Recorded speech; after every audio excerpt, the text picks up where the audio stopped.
I rise today during this historic debate, and as I begin my speech, I would like to acknowledge that I'm speaking to you from the traditional and unceded territories of the Anishinaabe, Mississauga, and Algonquin nations. The people of these nations are the original stewards of the land, and it is important to show our respect for their stewardship by acknowledging them every time and every day.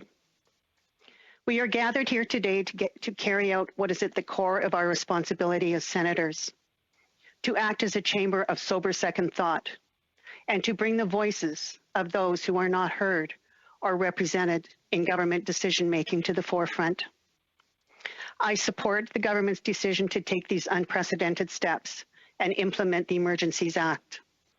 We are in an unprecedented situation, and action must be swift and ongoing to restore order and end the violence and unlawful blockades across Canada.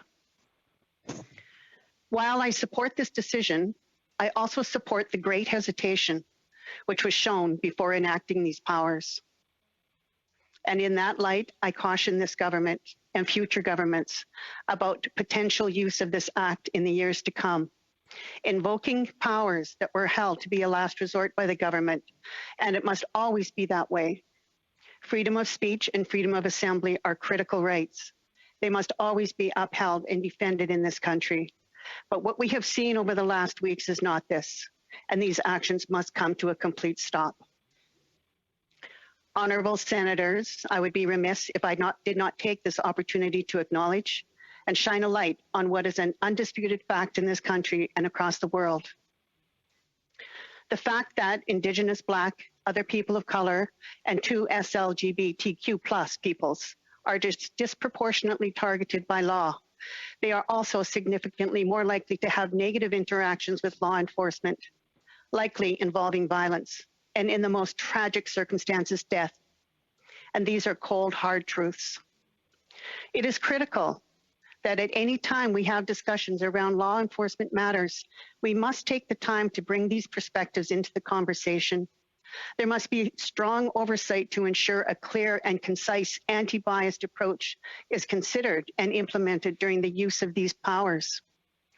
As we move forward, we must have a profound discussion on human rights and peaceful protests, on the theft and destruction of lands, poisoning of waters and the environment, and how these peaceful protests by Indigenous peoples have been managed and contrasted in light of the 3 weeks of violence, destruction, and damage from the recent occupations and blockades.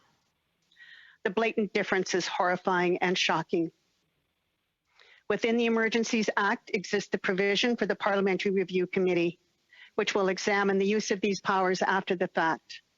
I not only believe it is critical that this committee examine the impact this invocation has had on Indigenous, Black, other people of color, and 2 SLGBTQ+ peoples, but it must also examine the oversight that was provided during these times so that these acts do not occur in the first place. I know that this Parliamentary Review Committee will have a monumental task ahead of it, but it is critical that these perspectives are not left to the side and ignored, as they so often have been. The composition of this committee must be diverse and include those who are able to bring Indigenous, persons of color, 2 SLGBTQ+ perspectives to the deliberations. After the Emergencies Act was enacted in 1988, it took over 3 decades for it to be invoked. I truly hope, as I'm sure all senators do, that it will be the last time it is ever used. Let us use this experience we are witnessing to come together to build a fairer and more just Canada for everyone. Thank you. Merci. Marcy Megwitch.